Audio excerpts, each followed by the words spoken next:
వరంగల్ నగరంలో రౌడీ షీటర్ల దౌర్జన్యాలు తీవ్ర కలకలం సృష్టిస్తున్నాయి.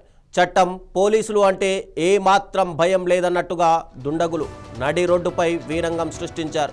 ఒక ప్రధాన కూడలిలోని మిఠాయి దుకాణమే లక్ష్యంగా ఓ రౌడీ షీటర్ రెచ్చిపోయాడు. గత 2 రోజులుగా ఉచితంగా తినుబండారాలు ఆరగించిన ఆ ఆకతాయి తీరా యజమాని డబ్బులు అడిగేసరికి బెదిరింపులకు దిగాడు.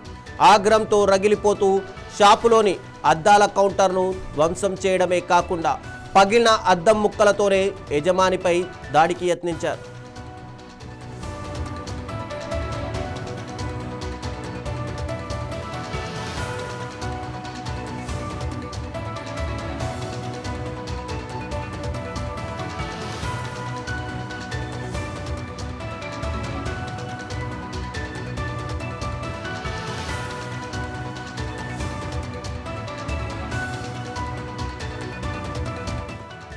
సమాచారం అందుకున్న కాకీలు ఘటనా స్థలానికి చేరుకొని నిందితుడిని అదుపులోకి తీసుకున్నారు. పదే పదే బెయిల్పై బయటకు వస్తూ నేరాలకు పాల్పడుతున్న ఈ తరహా మూకలపై కఠిన చర్యలు తీసుకోవాలని స్థానికులు డిమాండ్ చేశారు.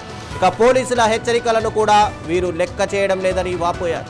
వరుస ఘటనలతో నగరవాసులు ప్రాణాలు గుప్పిట్లో పెట్టుకొని బిక్కుబిక్కుమంటూ కాలం వెల్లదీస్తున్నారు.